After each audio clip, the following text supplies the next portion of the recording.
Welcome to the Cardinal Commentary for the foreign equity portfolios.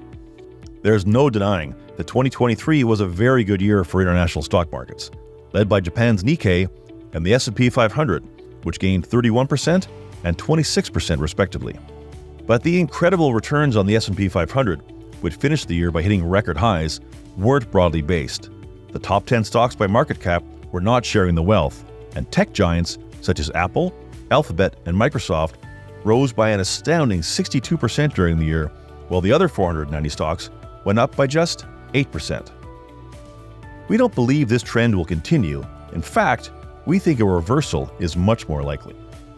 Growth companies have seen their share prices increase faster than their earnings, but value stocks, such as banks, healthcare companies, and utilities, have experienced the exact opposite, with earnings growth outpacing that of their share prices. Value stocks have traditionally outperformed growth over the long run, and we believe they are spring-coiled to do just that over the next few years. As usual, there are a few storm clouds on the horizon.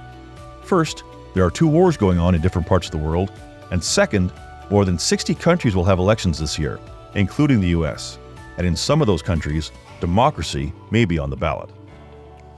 Here's some good news. It looks like the world's largest economy in the US will avoid a recession and continue to turn out growth as consumer debt remains relatively low and the job market remains strong. Inflation in the US was 3.4% in 2023, down from 6.5% in 2022, and continues to move closer to the central bank's goal of 2%.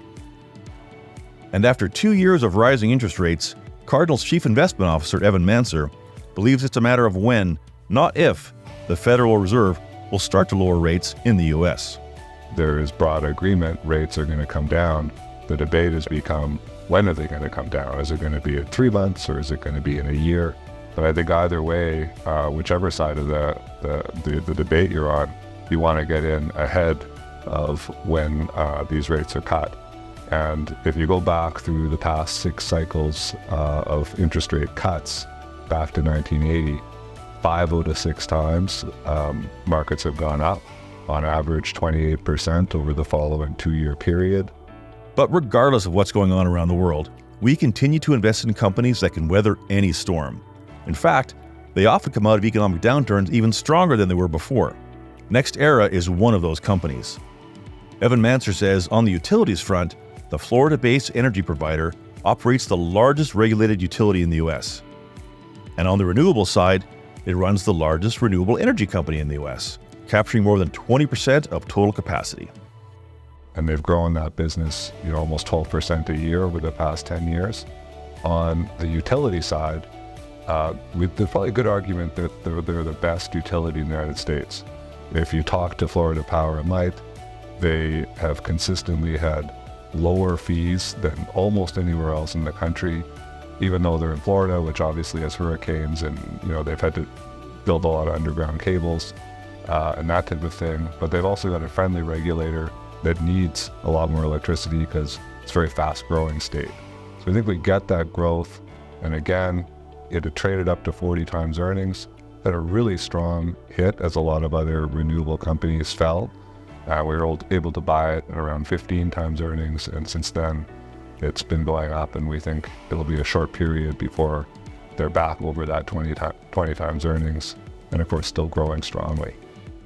We look for annual dividend growth of 8 to 10% with our companies, so NextEra, at nearly 11% over the last 12 years, is most definitely a top performer. 8 of our companies increased their dividends during the fourth quarter, led by Equinix at 24.9%, followed by Broadcom, ConocoPhillips, Siemens, CVS, Merck, AbbVie, and US Bancorp. But they're far from alone. Every single one of the 29 companies in our foreign portfolios increased their dividends in 2023. And all of those dividends have contributed to benchmark-beating returns over 20 years. And here's the proof. If you had invested $500,000 in this portfolio in 2002, it would be worth more than $2.7 million today, outpacing the benchmark by more than $350,000. And why do we do all this? Because it works. And that's the Cardinal Commentary for our foreign equity portfolios. Thanks for joining us.